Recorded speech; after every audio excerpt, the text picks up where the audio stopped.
Hello guys and girls, ladies and gentlemen, boys and girls. A London match in England. ISIS targeting English footballer fans. Terrorist group. AFFTL or something AFLT threatening UCL. Matches included Arsenal. So look at the guy says in here in GP News, not TV News or Talk TV or CBS News or Sky News. That's what he says.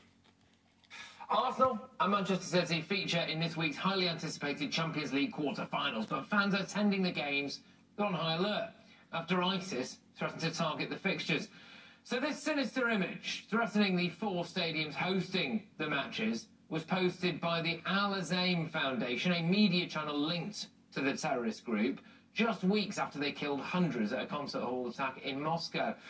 With one of tonight's fixtures taking place at Arsenal's Emirates Moscow Stadium attacking there and then now on the UK. UK. They are aware of the threats and they insist they have a robust plan in place to protect supporters. Supporters, by the way, who will be filing out of that stadium any moment now. GB News reporter Charlie Peters sent us this report from the Emirates.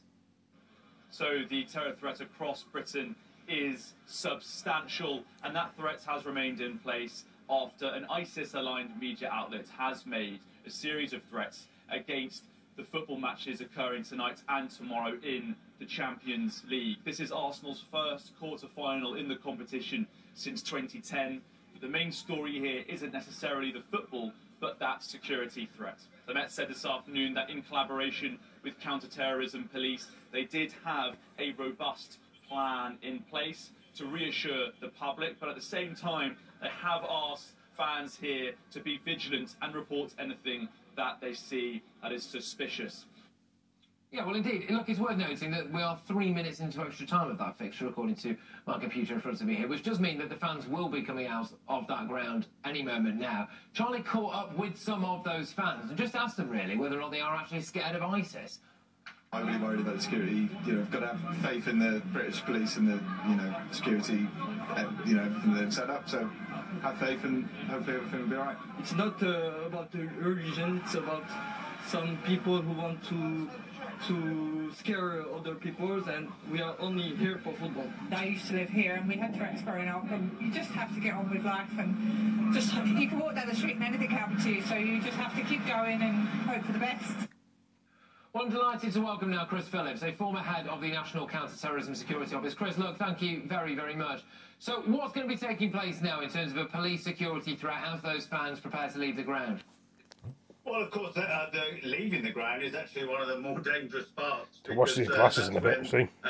Rogue elements can get in, but I would say this, if you're a terrorist organisation, you don't go and tell the police when you're going to do it and where you're going to do it, because that's almost guaranteed to make any attempt fail. I think the issue here, though, is the fact that they can't make contact with their operatives within Europe, and they're just issuing edicts to any idiot out there that wants to go and make themselves famous, to go and do something stupid. And, of course, that could happen. But the fact that the threat level didn't go up is telling me, really, that the police weren't taking this massively seriously.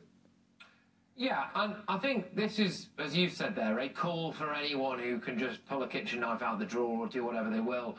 And that is a concern, though. Lone wolf attacks, spurred on by those kind of drastic posters that we saw earlier, which was saying kill them all on it, wasn't it?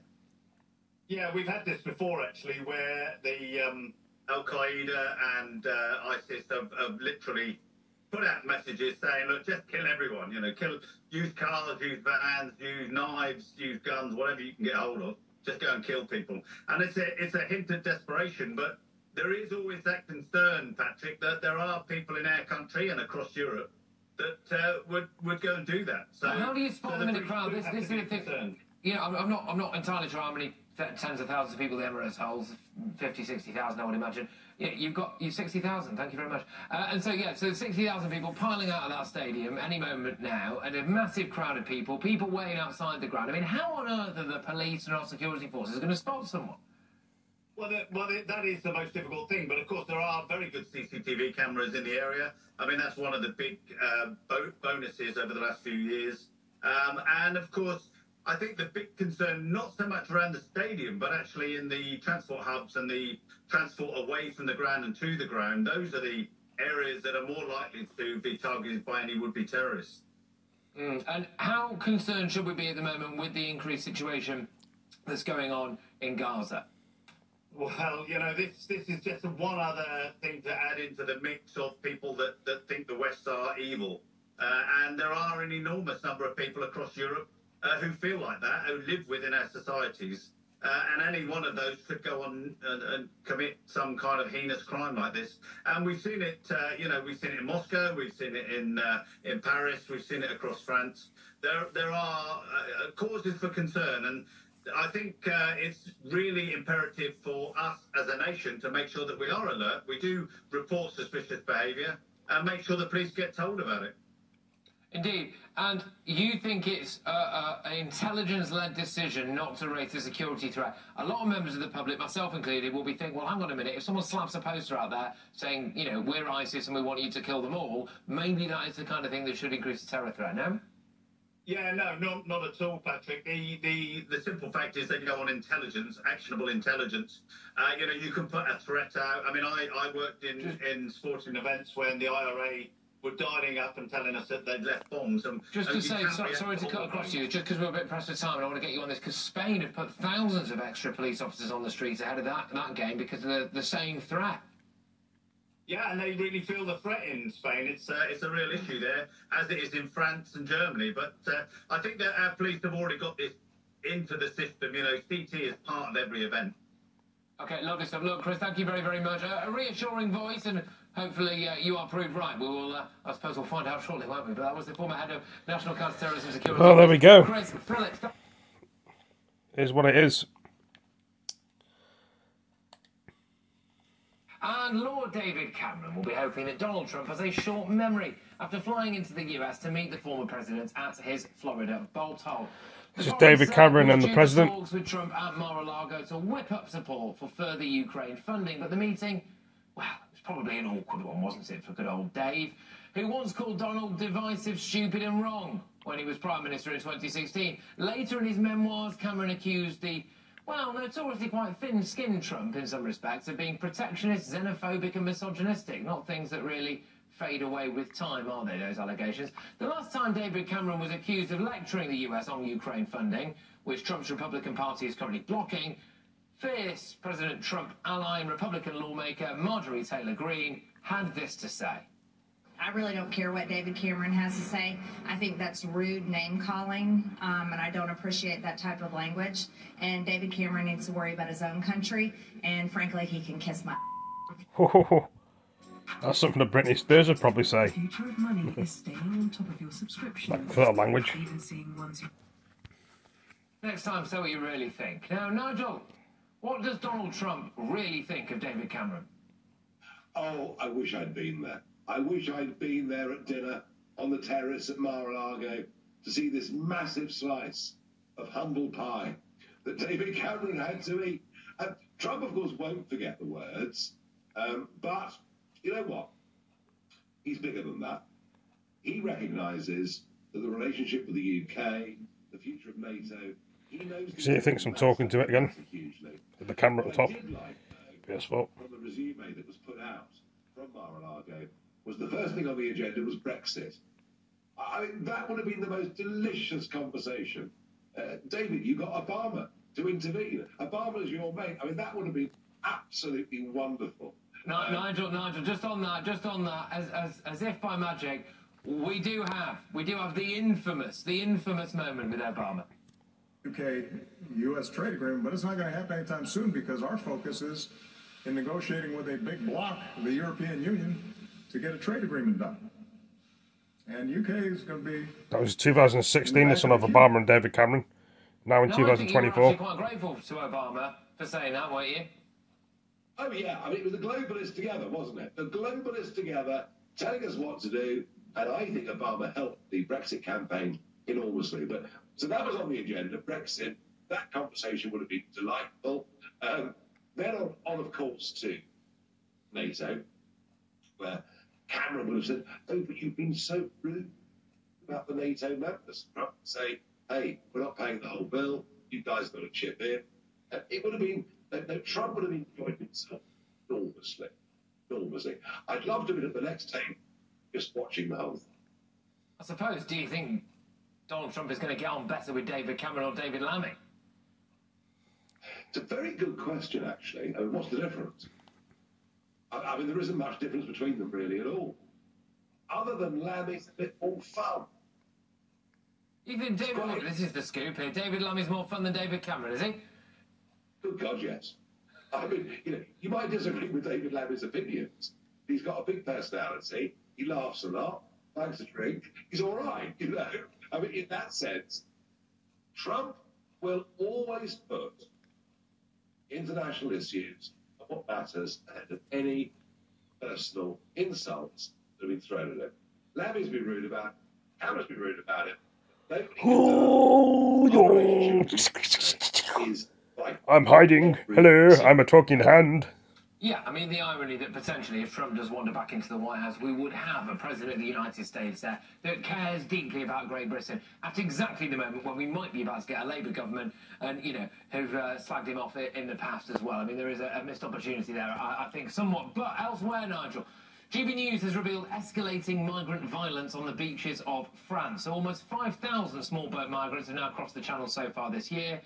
Kicking off in France and migrants, eh? On television. If you're listening to us on radio, I'll talk you through it. It's a load of migrants kicking off big time on a beach at Dunkirk. So I am actually going to be speaking to a Dunkirk councillor at 10:20 p.m. who will explain the grim scenes taking place on the beaches.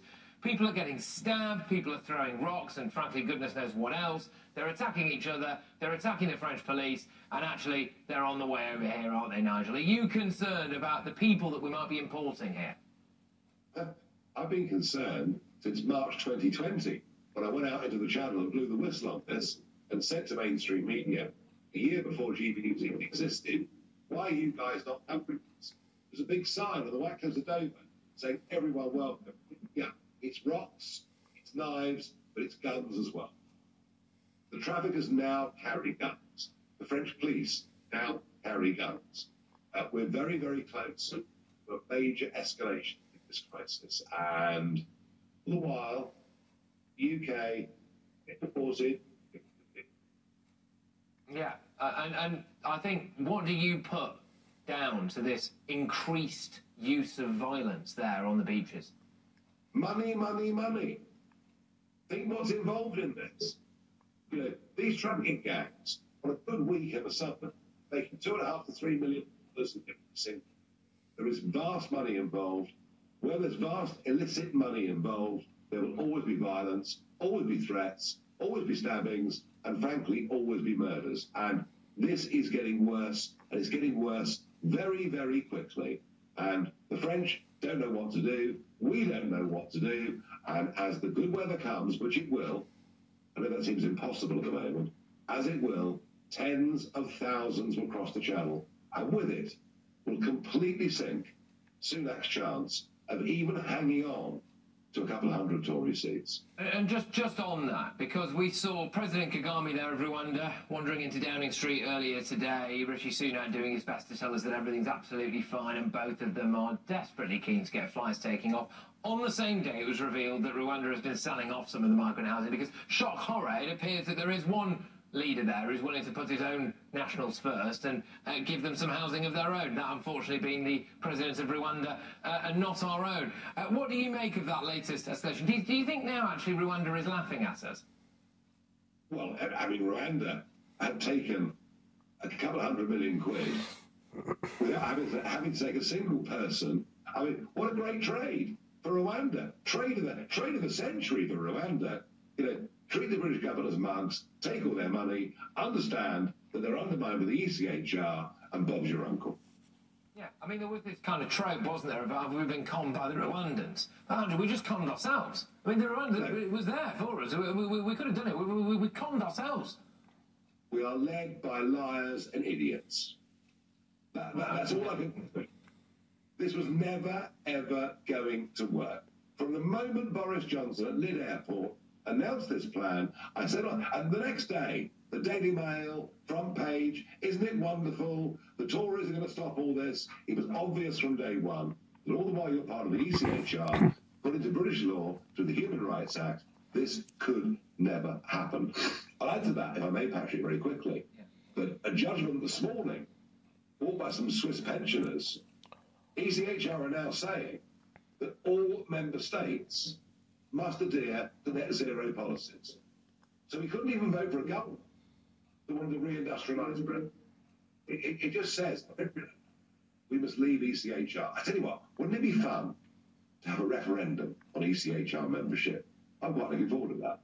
Well, do you think seriously this is going to be a possibility? Just very finally, Nigel, because I know you've been with us for a little while now, so thank you. But do you think that is seriously something that Rishi Sunak would have the mettle to do? I mean, surely not.